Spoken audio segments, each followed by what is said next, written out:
na Super LPG ng bayan. More than 2 decades of providing music and entertainment. Music and entertainment. News and information. We will carry on. Will carry We on. will deliver. We will strive to always be better. This is your first FM station in San Jose Occidental, Mindoro. 101.7. Radyo Natin FM. This is your radio.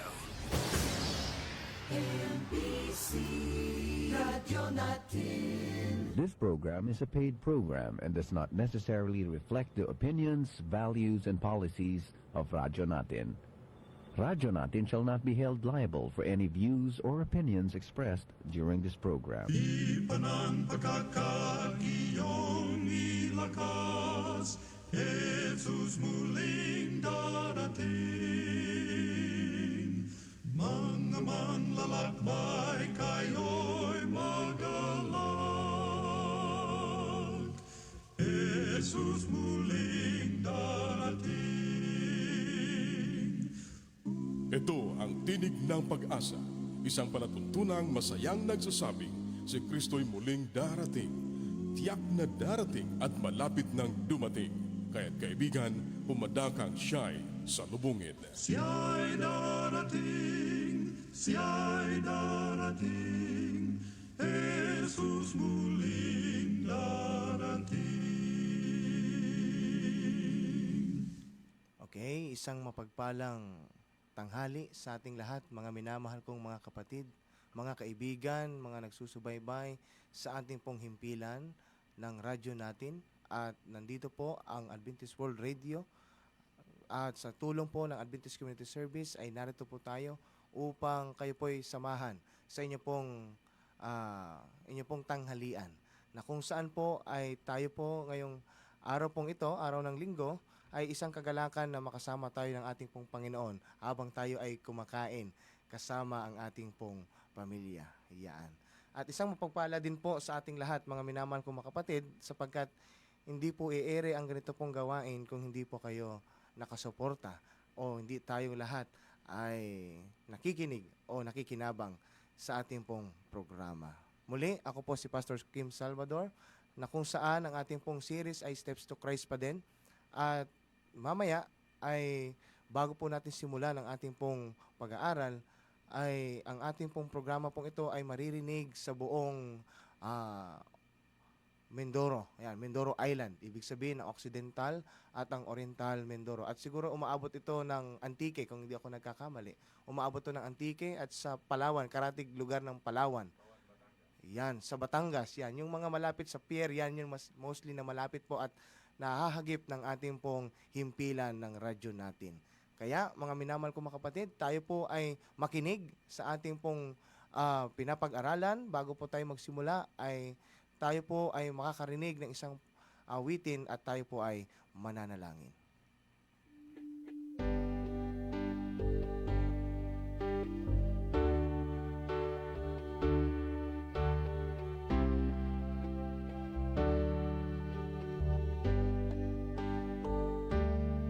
Ang salita mo'y ilawan sa aking mga paa at liwanag sa aking landas.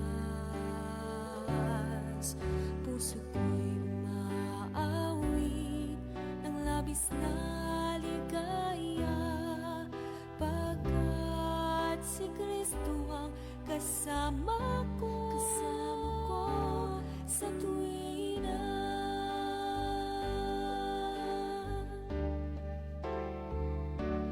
Agos ng tubig sa batis, hampas ng alon sa dagat, pangako mo ay hindi magbabago. Bulaklak man ay malalanta, langit at lupa'y mapaparang, salita mo ay hindi magbabago.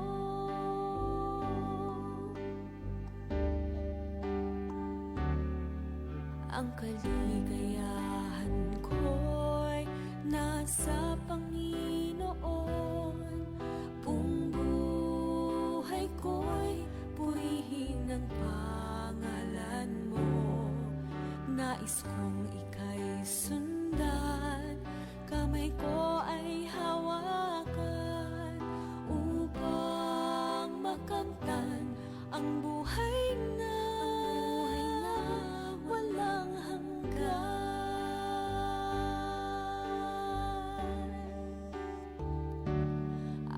Agos ng tubig sa batis, hampas ng alon sa dagat, pangako mo ay hindi magbabago.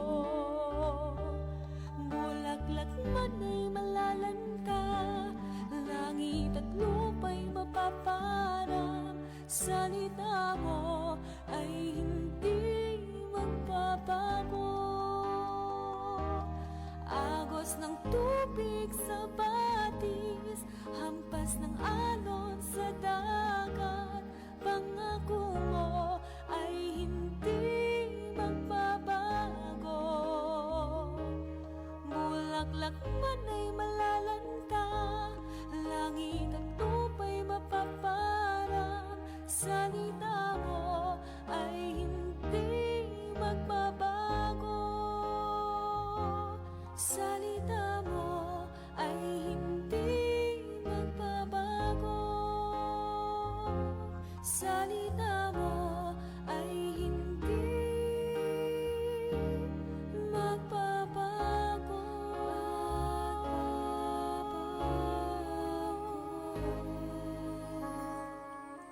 Tayo po'y manalangin. O dakila po naming Ama Diyos na makapangyarihan sa lahat, ang may-ari ng aming pong buhay, at ang sakdal sa pagpapabanal sa aming pong mga sarili, mahal na Diyos.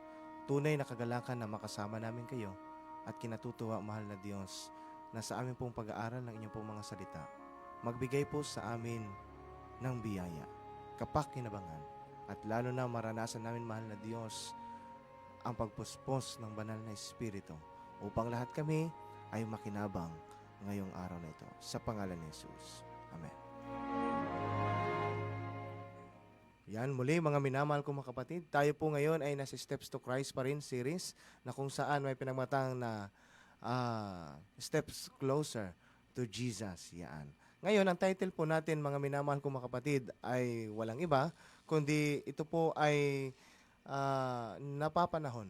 O sabihin natin, ito ay nagiging dahilan at nagiging common o napapanahon o common para sa atin bilang mga mananampalataya. Na kung saan may kataga ang ating pong title o pamagat ng ating pong pinapag-aralan, na kung saan ang sabi dito, ang pag-ibig ng Diyos na walang katulad. Yan. Na kung saan po mga minamahal kong mga kapatid, bakit ito yung ang topic po natin ngayon? Sapagkat alam natin na mahal tayo ng Diyos. Pero gusto natin pang maramdaman kung ano ba yung pag-ibig ng Diyos sa atin. Ano ba yung pagpapakahulugan ng pag-ibig ng Diyos sa atin. Kaya marami sa mga tao ngayon na kung gusto nilang makilala ang ating pong Panginoon, gumagawa ng paraan para mas lalo pa nilang makilala ang Diyos. No? Kasama ang pagbabasa ng Biblia, pananalangin, sumasama sa mga ministry outreach, nangangaral, kasi gusto nilang ma-explore yung mirakulo ni Jesus, mga minamahal kong mga kapatid. At habang tinitingnan natin ang ating pong pinapag-aralan ngayon, ang key text na ating pong magiging tinapay ng buhay ngayong araw po na ito ay makikita sa aklat ng Pilipos, chapter 4, verse 6. Sabi dito mga minamahal kong mga kapatid, mga kaibigan, at mga tagapakinig, huwag kayong mabalisa sa anumang bagay, kundi sa lahat ng mga bagay.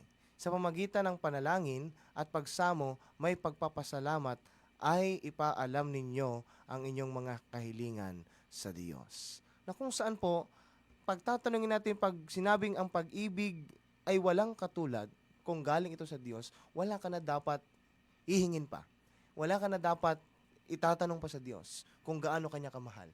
Hindi mo na dapat itanong yung mga maaring magbigay sa iyo ng kaguluhan. O kaya naman mga minamahal kong mga kapatid, gusto po sa atin na kung tayo po ay makakaranas ng itong mga karanasan, sinasabi sa atin ng Panginoon ay idaan natin ito sa panalangin.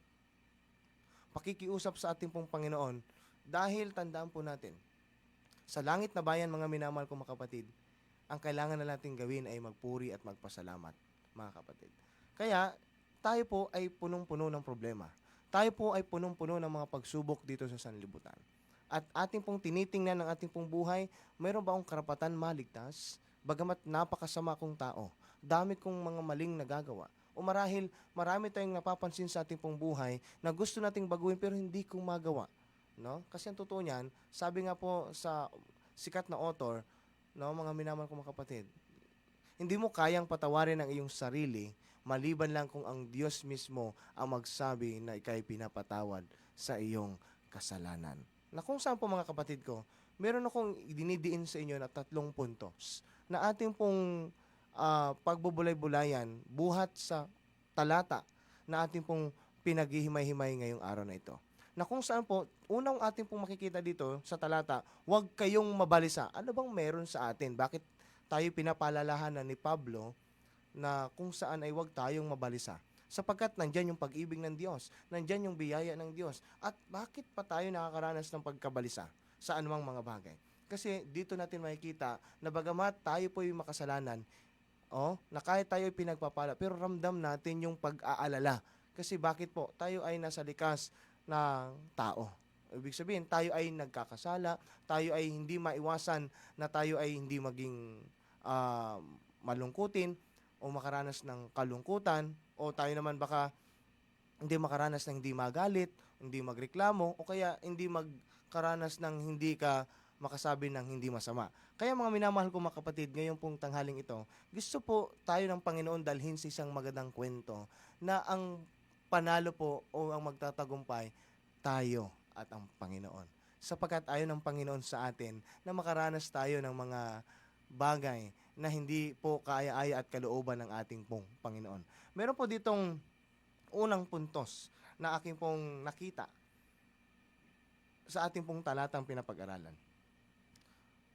Ang sabi dito, dahil tayo ay punong-puno ng pag-ibig at yung pag-ibig ng Diyos ay walang katulad, dapat, sabi dito, bilang tayo ay kasama, o kasi tayo po ay naghahangad din ng isang makalangit na pagkamamayan. Pag tayo ay nasa pag-ibig ng Diyos, parang common na yung langit na bayan para sa atin. Parang yung pag-ibig ng Diyos, hindi ka pa lumalapit sa Kanya, pero ibinibigay niya na. Ganon ka-advance ang Panginoon sa Kanyang pag-ibig para sa atin. Kahit hindi natin siya piliin mga kapatid ko, tayo po ay Kanyang pinipili. Kasi sabi dito mga kapatid, unang punto, maging huwaran na may paninindigan sa Panginoon. Yaan. Na kung saan po, bakit ito po yung nakita ko pong punto dito mga kapatid, sa aklat ng Pilipos chapter 4 verse 6. Bagamat wala na tayong kailangang hiningin pa sa ating pong Panginoon, sapagkat ang Panginoon ay nandiyan para i-provide ang ating mga kailangan. Ano bang meron dito mga kapatid? Dahil sa panahon po natin ngayon, mahirap maging model. Mahirap manindigan katulad ng ating pong Panginoon. Mahirap magaya ang example ni Jesus. Kasi napakahirap dahil nandito tayo sa kalagayang makasalanan. Ang totoo po niyan, ang ating pong Panginoon ay naging tao rin. Tayo po ay naging tao. Tayo ay tao na Kanyang nilalang, mga minamahal ko mga kapatid. Pero bago pa natin ito nararanasang mga pagsubok na ito, unang nakaranas ito ang ating pong Panginoon. Pero tinitingnan ng Panginoon sa bawat nararanasan niyang problema mga kapatid, mga kaibigan, iniisip niya ang langit na bayan ay para sa Kanyang mga anak. Kaya tandaan po natin, ganun ang pag-ibig ng Diyos. Kasi sabi sa aklat ng Juan 3, ang talata ay 16, mga kapatid, ito ang sabi, sapagkat ganun na lamang ang pagsinta ng Diyos sa sanlibutan. Ipinagkaloob niya o ibinigay niya ang bugtong niyang anak. Upang ang sinumang sumampalataya hindi mapahamak bagkus pagkakalooban ng buhay na walang hanggan. Na kung saan po, isang kahalagahan sa atin na ibinayad ang Kanyang sarili sa pagtubos sa atin at walang hanggang sakripisyo ng ating pong mahal na Diyos upang tayo'y maabot sa pamamagitan ng Kanyang anak upang Siya'y mamatay para sa atin. Kaya hindi natin masusukat na ganun na lamang ang pagsinta ng Diyos. Ginawa niya, ipinagkaloob niya ang bugtong na anak para sa atin para maging maging katubusan sa ating pong mga kasalanan. Kaya mga minamahal kong mga kapatid, napakabuti ng Diyos. Hindi talaga natin sukat akalain ang pag-ibig niya, hindi pa tayo lumalapit, pero nakaplano na ang Kanyang walang hanggang pag-ibig at ang pag-asa, pagliligtas sa ating lahat mga kapatid ko. Amen?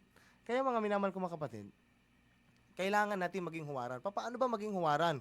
Katulad ng ating pong Panginoon. Excuse me po. Paano po natin mararanasan yung maging huwaran katulad ni Jesus? Paano tayo magiging meron tayong stand firm, yung kaya nating manindigan, tumayo, no? Katulad ng ating pong Panginoon. Sabi nga dito, maging huwaran na may paninindigan sa Panginoon. Ibig sabihin, dalawa po yung naging usapin dito, yung maging huwaran at paninindigan, no? Yung boldness, kaya mong manindigan sa iyong prinsipyo kung ito'y galing sa Panginoon, no?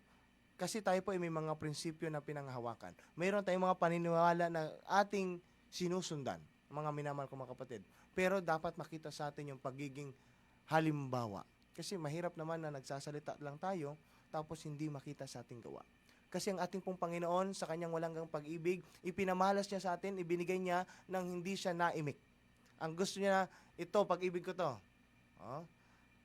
Hindi ko na kailangan magsalita, ang kailangan ko lang ang iyong pagtanggap sa aking pag-ibig na ipinagkakaloob sa iyo. Kaya sabi dito sa aklat ng Timoteo, unang Timoteo, chapter 4, verse 12. Sabi dito mga kapatid, mga kabataan especially, huwag mong hayahang amakin ka ni naman dahil sa iyong kabataan, kundi maging halimbawa ka sa mga mananampalataya, sa pananalita, sa pamumuhay, sa pag-ibig, sa espiritu, sa pananampalataya at sa kalinisan. Ano po yon? Ulitin ko. Sabi sa aklat ng Timoteo, chapter 4, verse 12, huwag mong hayaang hamakin ka ni numan dahil sa iyong kabataan, kundi maging halimbawa ka sa mga mananampalataya, sa pananalita, sa pamumuhay, sa pag-ibig, sa espiritu, sa pananampalataya at sa kalinisan.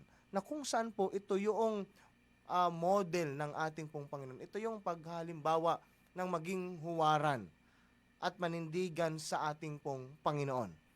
No? Na kung saan makita sa atin yung na tayo ay makita sa ating buhay si Kristo, sa ating pananalita, sa ating pong pamumuhay, sa ating pong pag-ibig. Bakit po ganun, Pastor, ang sinasabi po natin? Kasi tandaan po natin, tayo po ay sumasampalataya sa pamagitan ng ating pananalita, pero hindi makita sa ating mga gawa. Kaya tayo po ay pinapaunawaan ni Pablo na tayo po ay maging huwaran at manindigan sa ating pong Panginoon. At lalo na dun sa salitang pamumuhay. Kasi mahirap tayong magsalita, no? Kasi mahirap magsalita kung hindi mo isinasakabuhay, kasi tinitingnan mostly ng mga tao, mga minamahal kong mga kapatid, mga kaibigan, yung pagkakamali ng mga tao. Tinitingnan yung buhay ng tao. Hindi po yung na sinasabi nila. Kasi nga, bakit naman ako makikinig sa kanila? Bakit naman ako makikinig sa kanya? Eh, yung buhay niya, hindi niya maayos-ayos. Di ba, mga kapatid? Ibig sabihin ay talagang ganun po yung view ng mga tao sa panahon natin ngayon. Pero tayo ay dinadala ng ating pong Panginoon sa isang biyaya na kung saan tayo po'y lumakad ng mayroong pananampalataya. Tayo ay lumakad ng isinasakubuhay ang ating mga salita, lalo na kung ito'y galing sa ating pong Panginoon. At ikinabubuti natin na ang bunga ng ating pag-ibig hindi ang ating pong sarili. No? Hindi po itinataas ng ating pag-ibig ang ating sarili, kundi ang Panginoon ang pinagmumulan nito. Mga kapatid. Kasi sabi nga sa aklat ng unang Juan, 4 verse 19, kung hindi ako nagkakamali, sabi doon, nung una, sabi niya, kaya ako nagmamahal sapagkat may unang nagmahal sa akin. Yan. At walang iba kundi ang ating pong Panginoon. Kaya ipinaparanas natin ang pananampalatayang meron tayo. Ipinapakita natin ang ating pong pananampalataya sa pagitan ng pananalita, pag-ibig, espiritu at pananampalataya at kalinisan, dahil ito po ay bunga ng pag-ibig ng Diyos sa atin. Paano natin ma-share? Paano tayo magiging huwaran kung hindi natin natanggap yung pag-ibig na walang katulad na nanggagaling sa Diyos?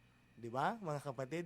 Kaya lagi nating titingnan yung prinsipyo ng Panginoon sa pag-unawa ng biyaya at pag-ibig ng Diyos. Kasi ang tunay nating kaaway hindi po si Satan. Ang tunay nating kaaway yung ating sarili. Kasi dalawa lang po ang kaharian dito sa lupa. Liwanag at saka ang dilim. Pero ang nais ng Panginoon, tayo po ay mapadala doon sa liwanag, ng punong-puno ng pag-ibig, pag-asa, paanyaya, at kagalakan, at lalo na ang kaaliwan na kung saan ang mahal na Diyos ang ating kasama, mga minamahal ko mga kapatid. No? Amen?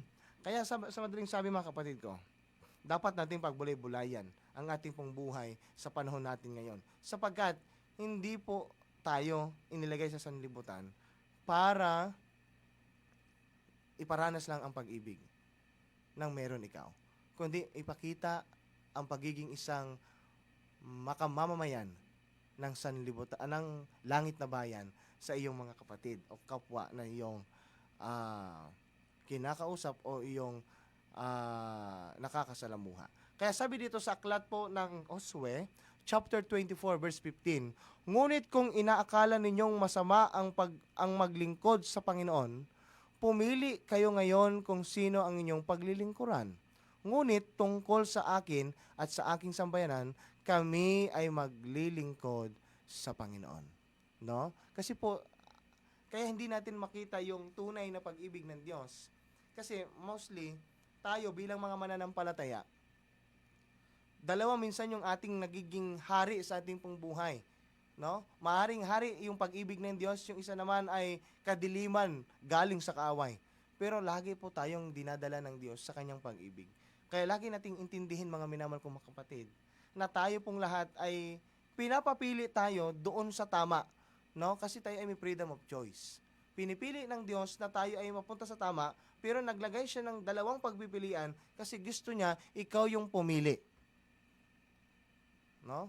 At ang gustong piliin ng Panginoon para sa iyo ang langit na bayan.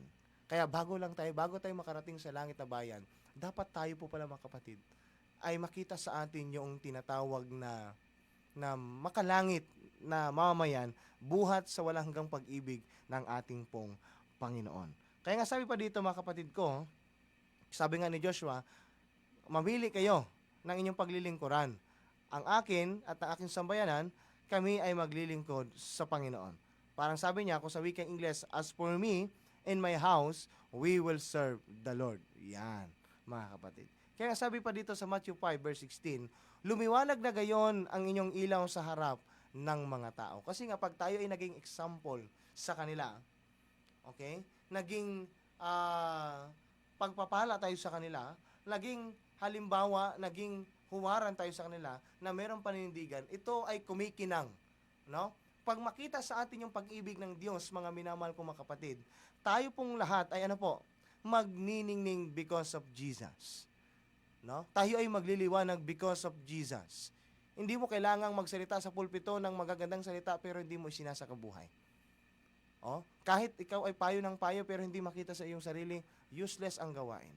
Useless ang pagpapakilala kay Kristo kung ikaw mismo, mga kapatid, hindi makita na si Kristo mismo ang bumubuhay sa atin. Kaya nga sabi ito, kaya gayoy lumiliwanag na gayon ang iyong ilaw sa harap ng mga tao dahil sa Panginoon. Hindi ka pwedeng magsarili na ikaw ang nagliliwanag sa sanlibutan, kundi dahil sa Panginoon.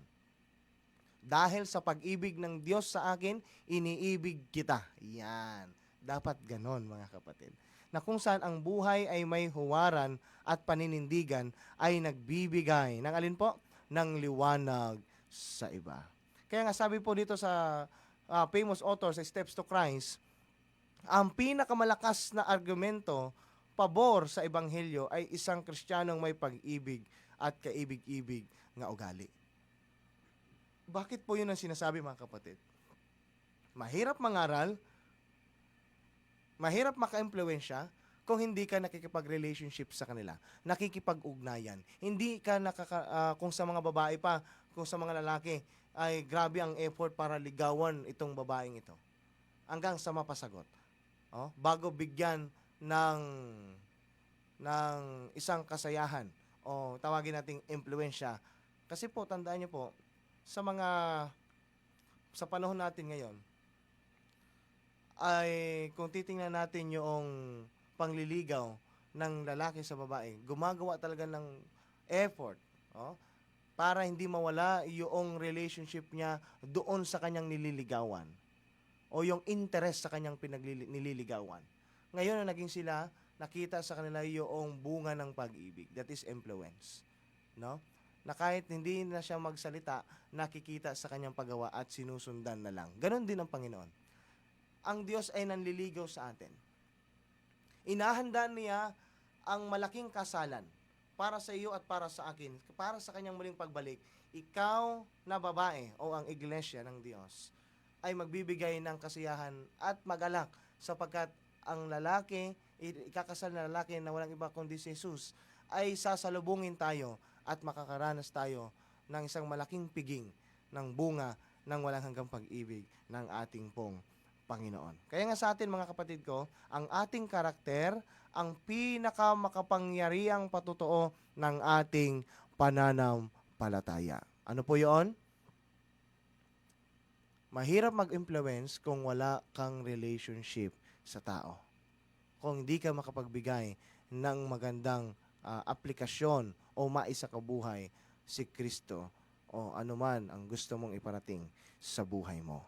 Kaya nga, inuulit ko, ang ating karakter ang pinakamakapangyarihang patutuo ng ating pananampalataya. Kaya nga sabi pa dito sa Book of Education, ang pinakamalaking pangangailangan ng mundo ay ang mga taong hindi mabibili o maipagbibili.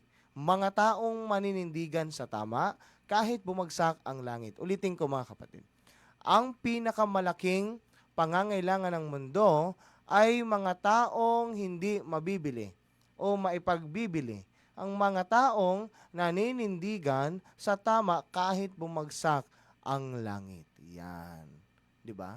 Anong ibig sabihin mga kapatid? Ang tunay na hinahanap ng sanlibutan, mga kapatid, at ito'y galing sa Panginoon, mga kapatid ko, ay hindi po yung nabibili ang prinsipyo. Hindi nabibili ang kanyang paninindigan. Kahit anong mangyari sa kanya, siya ay mananatiling tapat at malinis ang puso, lalo na sa paglilingkod sa ating pong Panginoon. Sa madaling sabi mga kapatid, inahanap ng Diyos ang mga taong may prinsipyo at tapang na tumayo para sa katotohanan. Sa madaling sabi, yan ay bunga ng pag-ibig ng Diyos sa atin. Pag naramdaman natin ang pag-ibig ng Diyos, hindi natin kayang tanggihan ang Diyos sa kanyang mga kahilingan at kalooban. Kaya ang prinsipyo ng Diyos, pag tayo ay nasa Kanya, tayo ay lumalago sa kanyang pag-ibig. Kaya nga sabi dito sa Testimony for the Church, sabi dito, volume 4, page 570, ito ang sabi, ang marangal na karakter ay nabubuo sa pamamagitan ng sariling pagsisikap, kalakip ang biyaya ni Kristo. Totoo nga naman mga kapatid, mga kaibigan.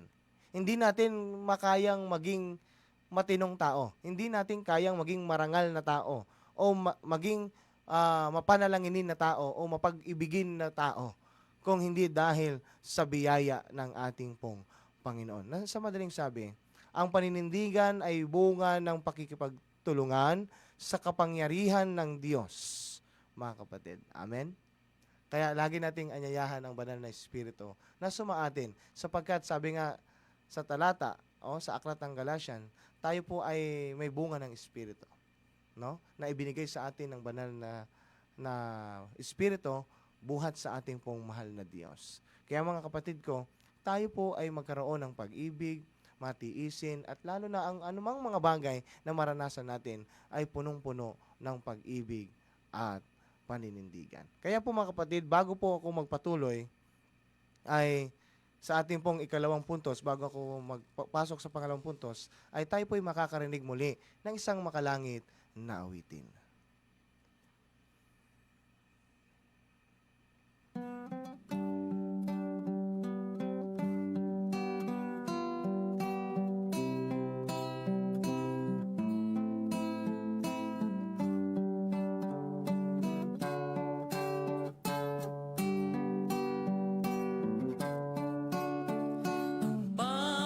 Panginoon ang aking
sa lahat ng araw, sa lahat ng araw, pupurihin ko siya magpakailan pa man.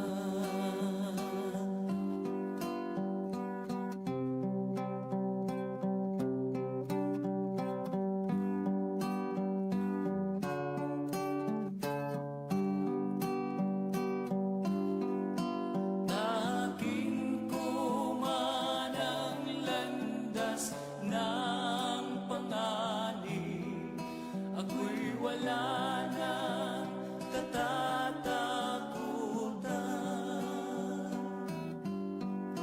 Tungkod niya't pamalo sa'kin umaalim, lungkot may kanyang papawiin. Ang Panginoon ang aking pastor, di na ako mangangailangan.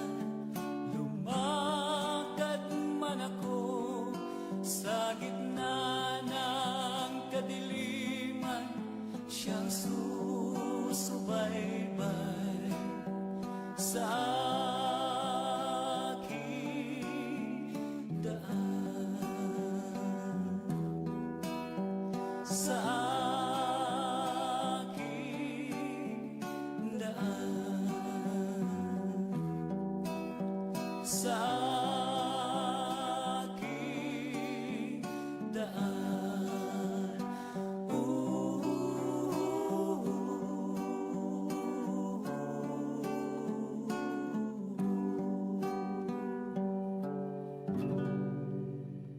At ayun nga po, mga minamahal kong mga kapatid, ay sinasabi nga dito sa ating pong binabasang babasahin, ang ganitong pag-ibig ay walang katulad. Mga anak ng Hari ng Langit, mahalagang pangako na isiping dapat bulay-bulayan ng taimtim, mga kapatid. Na kung saan ay ang ating pong buhay, kung gusto nating makita ang pagkakilala natin sa ating pong Panginoon, mga kapatid ko, ay lagi nating siyang isa kabuhay.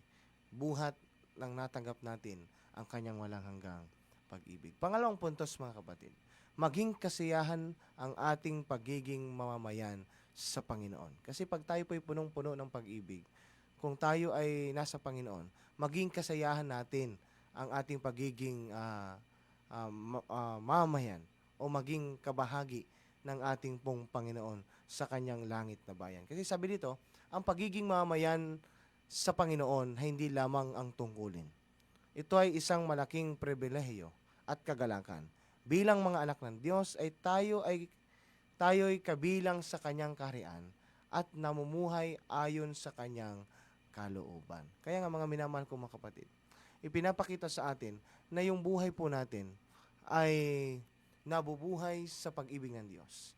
Kaya bilang mga mamamayan ng ating pong Panginoon, okay, kailangan nating ipamalas, ipakita ang buhay ng punong-puno ng pag-asa, pag-ibig, galing sa ating pong Panginoon. Kaya nga sabi dito sa aklat ng Pilipos 3 verse 20, sapagkat ang ating pagkamamayan ay nasa langit, at mula roon ay inihintay naman natin ang tagapagligtas, ang Panginoong Jesucristo. Ulitin ko para mas maunawaan natin.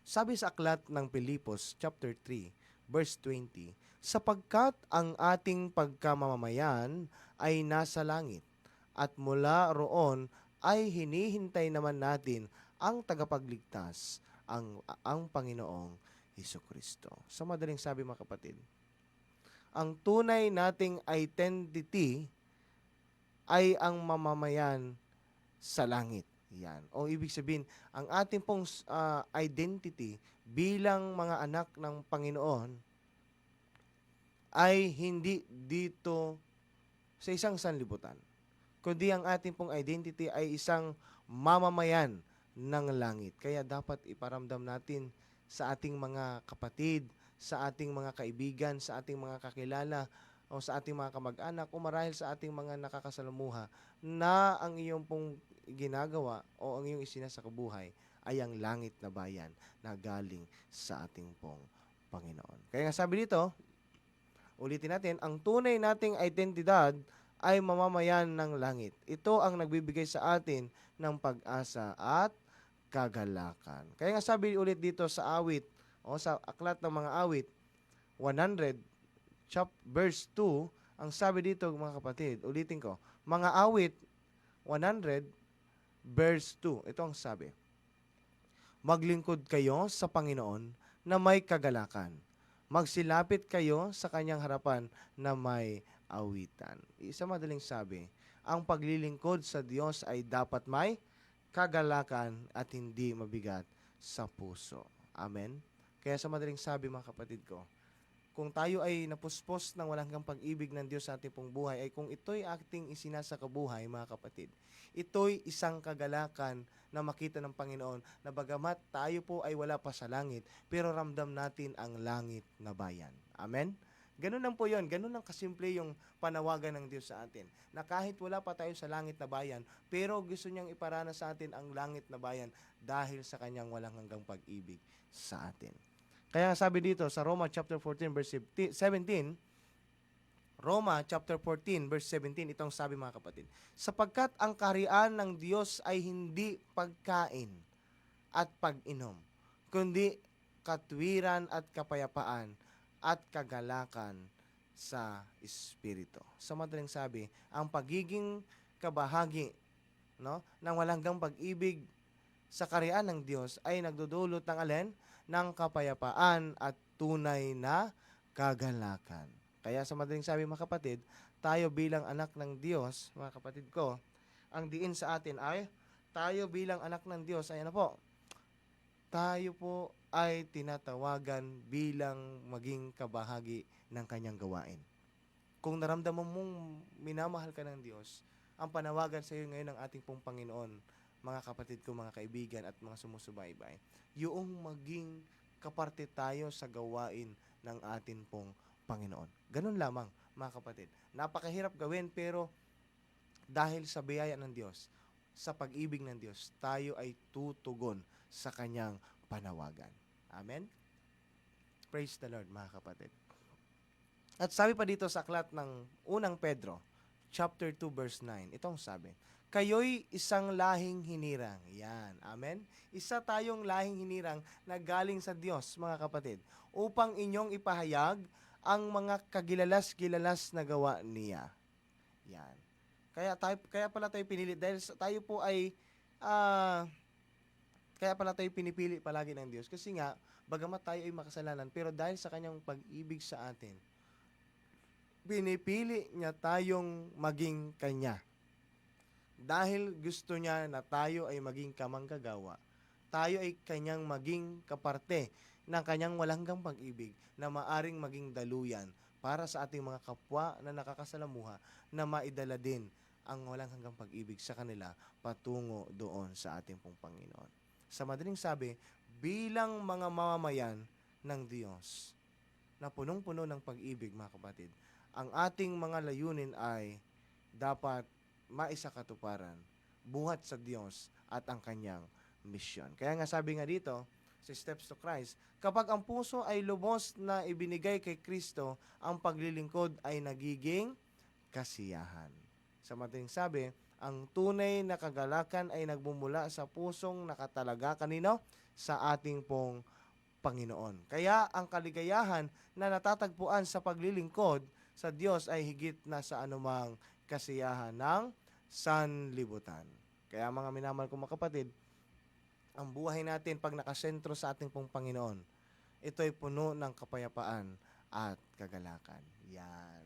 Kasi ang totoo niyan, ang totoo niyan, mga minamahal kong mga kapatid, hindi lahat ng nagsasabi na ikaw ay nasa Panginoon ay wala kang problema. Kundi ang totoo niyan, pag ikaw ay lumapit sa Panginoon, dito mo makikita ang iyong pananampalataya. Dito mo makikita kung sino si Jesus sa iyong buhay. At dito mo rin makikita kung ano o gaano kalaki ang pag-ibig ng Diyos sa atin, mga kapatid ko. Mga kapatid ko. Kaya sa pangatlong puntos, mga kapatid, bago ako magtapos. Sabi dito, ang pangatlong puntos ay mamuhay ng kontento sa Panginoon. Na kung saan ang pamumuhay ng may kasiyahan ay ang pagkakontento sa Panginoon, hindi nakasalalay sa dami ng ari-arian, katayuan sa buhay, o kalagayan, kundi sa malalim na pagtitiwala sa Diyos. Ang tunay na kasiyahan ay nagmumula sa pusong nakasandig sa Kanya. Ulitin ko, paano daw? Paano tayo mamuhay ng kontento sa Panginoon? Ganito yon. Ang pamumuhay ng may kasiyahan at pagkakontento sa Panginoon ay hindi nakasalalay sa dami ng ari-arian, sa mga tinatangkilik, katayuan sa buhay, o kalagayan, kundi sa malalim na pagtitiwala sa Diyos. And amen for that. Na ang gusto ng Panginoon, hindi po tayo tumingin kung anong ang ating narating, kung ano ang meron sa atin, kundi ang gustong makita sa atin ng Panginoon ay pagtitiwala sa Kanya. Ang tunay na kasiyahan ay nagmumula sa pusong nakasandig. Kanino? Sa ating pong Panginoon. Kaya sabi dito sa Filipos chapter 4, verse 11 to 13, ito sabi, sapagkat aking natutuhan sa anumang kalagayan ko na ako'y masiyahan, lahat ng mga bagay ay aking magagawa doon sa nagpapalakas sa akin. Sa madaling sabi, ang pagkakontento, pag tayo punong-puno ng pag-ibig at hindi natin masukat ang pag-ibig ng ating pong Panginoon, mga kapatid ko, ito ay magbibigay ng alin po? Ng kagalakan, ng tunay na pagkakontento ay natututuhan at magmumula sa lakas na galing kay Kristo. Kaya nga sabi dito, mga kapatid, sa aklat ng Timoteo 6 verse 6 to 8, datapwat ang pagkamakadiyos na may kasiyahan ay malaking kapakinabangan. Kung tayo ay may pagkain at pananamit, ay masisiyahan na tayo roon. Sa madaling sabi, ang tunay na kayamanan ay makikita sa makadiyos na pamumuhay na may kasiyahan. Kaya nga sabi pa dito, Hebrews chapter 13 verse 5, mangilag kayo sa pag-ibig sa salapi, mangagkasya kayo sa inyong tinatangkilik, sapagkat sinabi niya, hindi kita iiwan ni pababayaan. Ganon yung pag-ibig ng Diyos sa atin. Hindi niya tayo pinagkukulang. Kaya dapat makita sa atin ang maging kontento sa pag-ibig at biyaya ng Diyos para sa atin. Kasi tandaan natin, ang presensya ng Diyos, ulitin natin, ang presensya ng Diyos ang ating sapat na katiyakan. Kaya nga sabi sa aklat ng Awit 23 hanggang Psalms 23 verse 1, ang Panginoon ay aking pastor. Sabi nga sa awitin kanina, hindi ako mangangailangan. Kapag ang Diyos ay ating pastol, sapat na ang kanyang paglalaanan, mga kapatid. Kaya bago tayo po magpatuloy sa ating pong pag-aaral, mga kapatid, kayo po ay ating pong control na tayo po ay makarinig ulit ng isang awitin bilang pagtatapos. Pagkatapos po niyan, mga takeaways na natin.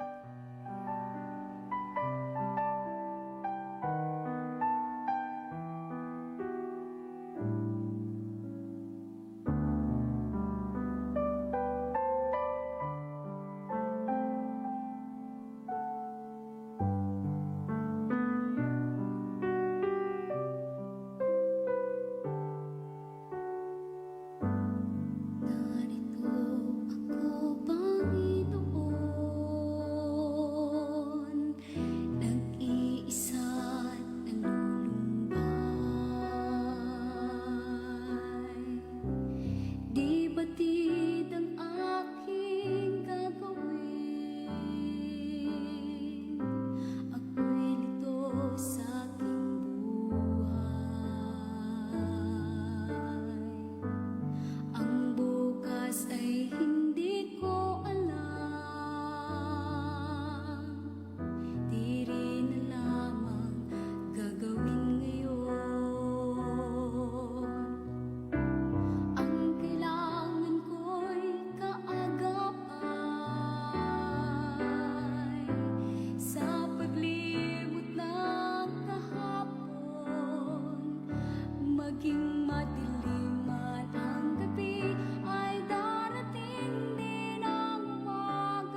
Kaibigan ko, wag malumbay,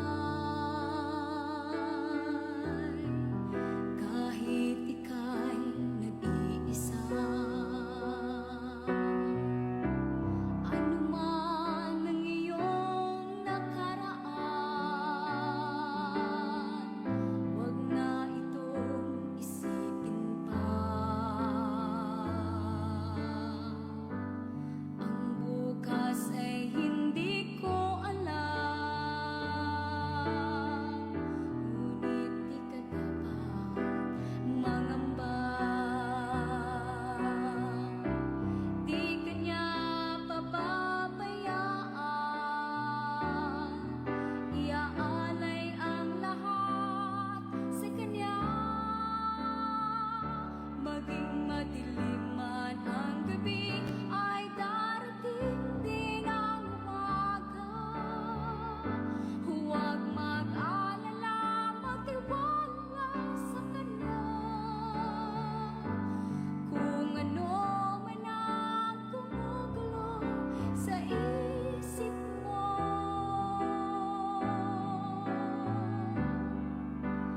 ang Diyos lang ang tanging sandigan mo. Maging madilim man ang gabi, ay darating din ang umaga. Huwag mag-alala, magtiwala sa kanya. Kung ano man ang gumugulo sa isip mo,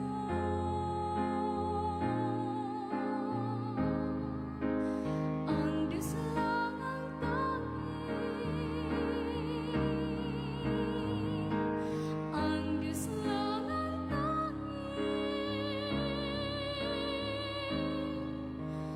ang Diyos lang ang tanging sandigan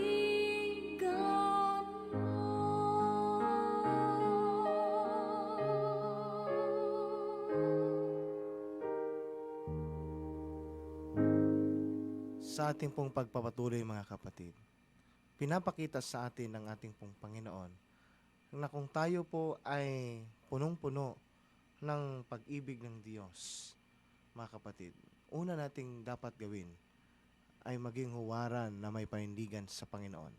Pangalawa, maging kasayan ang ating pagiging mamamayan sa Panginoon. Pangatlo, mga kapatid, mamuhay ng kontento sa Panginoon. Sapagkat pinapakita sa atin ng Panginoon na hindi Kanya iiwan at hindi pababayaan. Sapagkat alam ng Diyos na ang katiyakan na ipagkakalob niya ay ang tunay na pag-ibig at ang buhay na walang hanggan. Kaya nga sabi pa dito, ang kasiyahan ay nagmumula sa pagtitiwala sa Diyos, ay nagbibigay sa kapayapaan sa gitna ng kahirapan. Ang tunay na kapayapaan ay hindi nakadepende sa panlabas na kalagayan, kundi sa pananampalataya. Kaya minamahal ko mga kaibigan, mga kapatid, sa mga gusto pong maramdaman ang pag-ibig ng Diyos, kayo po ay aking pong inaanyayahan sa panalangin, mga kapatid. Tayo po ay manalangin.